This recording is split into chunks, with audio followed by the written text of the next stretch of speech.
فرمائیے گا جناب. جی عامر صاحب، میرا سوال دراصل یہ تھا کہ اس سے تھوڑی دیر پہلے ایک موضوع چل رہا تھا، وہ یہ تھا کہ تراویح کا سلسلہ ہے اور کووڈ-19 کا ایک مسئلہ جو ہے وہ اجاگر ہوا ہے. عرض میں نے یہ کرنی تھی، ایسی صورتحال اگر ہو تو جو ماہرین ہیں وہ سلسلے میں ڈاکٹرز ہیں، ڈاکٹرز کہہ رہے ہیں اجتناب کیا جائے کسی بھی قسم کے اجتماع سے، تو ڈاکٹرز کی بات کو فوقیت دی جائے گی سر، یا علماء دین جو اس سلسلے میں رائے دے رہے ہیں؟ بڑا اہم سوال ہے آپ کا، بڑا اہم سوال ہے یہ. بڑا دیکھیے اطباء کی جو تجویز ہے یا اطباء کا جو مشورہ ہے اس معاملے پر ان کی مشورے کو اہمیت دیتے ہوئے فیصلہ کریں یا پھر علماء کے فیصلے پر چلیں؟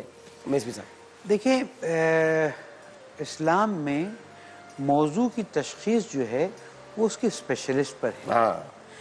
اگر اسپیشلسٹ نے کہہ دیا کہ یہ بلڈنگ جو ہے خطرناک ہو گئی ہے، تو پھر آپ مسجد نہیں بنائے وہ گر جائے گی. ہاں، رہ بھی نہیں سکتے مسجد، حتیٰ اندر جانے میں بھی آپ کو بہت زیادہ احتیاط کرنی ہوگی. اگر بلڈنگ کی بات ہے یا مثلا جہاز کے بارے میں وہ کہہ دیں کہ یہ جہاز چلنے کے قابل نہیں ہے اور اگر چلا دیا تو قتل کا کیس ہو جائے گا.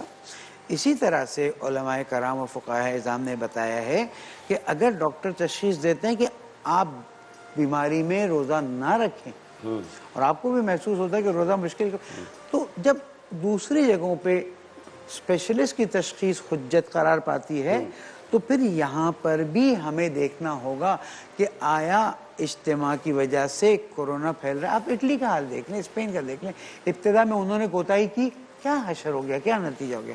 اس لیے اسپیشلسٹ کی رائے کو نظر میں رکھتے اچھا، جو علماء نے مشترکہ فتویٰ جاری کیا تھا اس میں بھی میں نے جو پڑھا تھا اس میں سارا اطباء پہ چھوڑا تھا کہ ان کی رائے کو وہ کیا کہتے ہیں. اصل بات وہ تھی، میں آن لائن ذمہ داروں کو کرٹیسائز کرنے کا عادی نہیں ہوں، اگرچہ کہ ذاتی طور پر پیغام پہنچا دیتا ہوں، لیکن جب علماء آئے تو ان کے سامنے اطباء کی تشخیص رکھی جاتی، نہ یہ کہ 20 پوائنٹ رکھے جاتے. بھائی آپ حکومت ہیں، ریاست ہیں، لیکن فقہ جعفریہ میں اولی الامر حکومت نہیں ہے.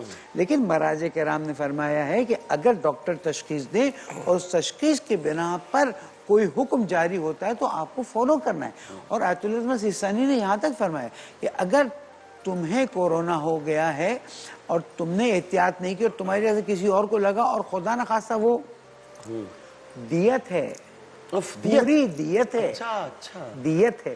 اور اگر وہ صرف کام سے معذور ہو گیا تو جتنا اس کا مالی نقصان ہے وہ انسان جس نے کورونا وہاں ٹرانسفر کیا وہ ضامن ہے. کہاں جا رہے ہیں ہم لوگ؟ جی دیکھیے ڈاکٹر صاحب، جو 20 نکات پر مشتمل حالیہ دنوں میں جو فیصلہ سامنے آیا تھا کہ ان کے مطابق، میں تو اس سے پہلے کے فتوے کی بات بھی کر رہا ہوں، اس سے پہلے والے فتوے میں کے موقع پر بھی ڈاکٹرز کو بلایا گیا تھا اور وہ ڈاکٹرز نے اپنی رائے دی. اور ابھی جو ہوا اس میں بھی KPK کے ڈاکٹرز اور پنجاب سے کچھ ڈاکٹر اور کشمیر سے کچھ ڈاکٹر ہماری اطلاعات کے مطابق موجود تھے. انہوں نے جو ہے نا وہ بتایا کہ اس احتیاط کے ساتھ آپ نماز ادا کریں. اور میری معلومات کے مطابق وہ جو نقشہ ہے وہ بھی ڈاکٹرز نے تیار کیا ہے. انہوں نے بتایا کہ اس انداز میں اگر نماز تراویح اور دیگر نمازیں ادا کی جائیں گے، نماز جمعہ خاص طور پر. ڈاکٹر صاحب اگر اجازت دیں تو ایک بات میں عرض کرنا چاہوں گا کہ دیکھیے، ہم نے جب یہ فیصلہ آیا نا تو ہم نے یہ کہا کہ گنجان آباد علاقوں میں اور ارد گرد کے علاقوں میں جہاں لوگ زیادہ ہیں تو یہ علماء کرام کو ہمیں خراج عقیدت پیش کرنا چاہیے، سلام پیش کرنا چاہیے کہ ان مشکل حالات میں انہوں نے اجتہاد کا راستہ بند نہیں کیا، اپنی مجتہدانہ صلاحیت سے راستہ نکالا ہے. اور جمعہ ایک مرتبہ کے بجائے دو مرتبہ بھی کراچی شہر میں اعلان ہوا کہ 1 بجے ہوگا، 3 بجے ہوگا، ایک ہی مسجد میں، تاکہ رش نہ پڑے. وہ جو 1 بجے پڑھ کے لوگ جا چکے ہیں وہ اپنے گھروں میں چلے جائیں، جنہوں نے نہیں پڑھا وہ آ کر پڑھیں. تو ہم حکومت سندھ سے آپ کی وساطت سے یہ گزارش کرنا چاہتے ہیں کہ خدا را یہ جو پیغام ہے نا کہ جمعے کے دن ہم 12 بجے سے 3 بجے تک لاک ڈاؤن کریں گے، تو اس سے اثر اچھا نہیں جا رہا. معاشرے پر جو ہے وہ چیزیں اچھے طریقے سے اثر انداز نہیں ہو رہی. آپ کی سبکی ہو رہی ہے معاشرے میں کہ آپ یہ کیا کر رہے ہیں. پھر امام کو گرفتار کر لینا، اس کے خلاف FIR. میں آپ کو خود عرض کروں ڈاکٹر صاحب، میں نے اپنی مسجد میں میرے جو وہاں نائب امام صاحب ہیں انہوں نے ایک شخص کو منع کیا کہ آپ جو ہے نا وہ مسجد بند ہو چکی ہے، بعد میں آئیے گا یا گھر میں جا کے نماز پڑھ لیں. تو انہوں نے وہ نمازی آدمی تھا اور غصے میں آیا اور اس نے کہا تم تو یزید ہو. اب یہ تو ہمارے لیے بہت بڑی گالی ہے. پھر میں بیچ میں آیا، مجھے بلایا گیا کہ جناب آپ ان کو یزید قرار دے رہے ہیں، تو یہ تو بڑے ظلم کی بات ہے. نہیں، کچھ لوگ ایسے بھی ہوں گے جن کے لیے شاید گالی نہ بھی ہو. تو اس لیے حکومت کو چاہیے کہ وہ ائمہ کرام یا علماء جو مقامی تھانے دار ہے ایس ایچ او ہے وہ ذرا دیکھیں کہ اگر وہاں احتیاطی تدابیر پورے طریقے سے ہو رہی ہیں, سینیٹائزر کا استعمال ہو رہا ہے, مساجد میں ہاتھ دھوئے جا رہے ہیں اور باقاعدہ فاصلہ رکھ کر نماز پڑھی جا رہی ہے, تو پھر اس میں حرج نہیں ہونی چاہیے. یہ تو ایسے ہی ہے کہ دیکھیے شہر کی چند مسجدیں آج بند تھی ہماری معلومات کے مطابق جو مرکز شہر میں, باقی تمام مسجدیں کھلی تھی, لوگوں نے نماز تراویح پڑھی ہے اور خود سے احتیاط کی ہے. ہر جگہ حکومت کا نمائندہ بھی نہیں پہنچ سکتا, تو اس لیے اس موقع پر افہام و تفہیم کے ساتھ مسائل کو لے کر آگے بڑھنا چاہیے. ایسا نہ ہو کہ کورونا وائرس کی وجہ سے کوئی ایسا بڑا سلسلہ ہمارے یہاں جنم لے لے کہ پھر ہم قابو نہ پا سکیں. تو حکومت کو اس جانب جو ہے وہ محبت سے توجہ کرنی چاہیے. بالکل جی, بہت بہت شکریہ علامہ شبیر حسن میسوی صاحب آپ کا, جناب مفتی نوید عباسی صاحب آپ کا, مولانا آزاد جمیل صاحب آپ کا, تینوں شخصیات تشریف لائیں. انشاءاللہ ناظرین محترم محفل جاری ہے, محفل سجی رہے گی, لیکن فی الوقت اس کا اختتام ہوا چاہتا ہے. پہلا روزہ اختیار کیا جا چکا ہے. اہل پاکستان کو مبارک ہو کہ اس تکلیف کے دور میں اور نامساعد حالات میں بھی ہم نے ماہ رمضان المبارک کی برکتوں اور اس کی رحمتوں کو سمیٹنے کی بھرپور کوشش کی. اللہ تعالی ہم سب پر کرم کرے گا انشاءاللہ, اللہ تعالی ہم سب پر اپنا رحم فرمائے گا انشاءاللہ. اور مجھے پورا ایمان اور میرا یقین ہے کہ اسی رمضان المبارک ہم اس وبا سے نجات بھی حاصل کر لیں گے انشاءاللہ تعالی. عامر لیاقت حسین کو اجازت دیجیے. اللہم صلی علی سیدنا و مولانا محمد وعلی آلہ وصحبہ وبارک وسلم وصلی علیہ. یہیں پر سحر کی نشریات اختتام کو پہنچتی ہے. ملتے ہیں آپ سے افطار میں اس اپنے پن کے ساتھ کہ اپنا بہت خیال رکھیے گا. اللہ حافظ.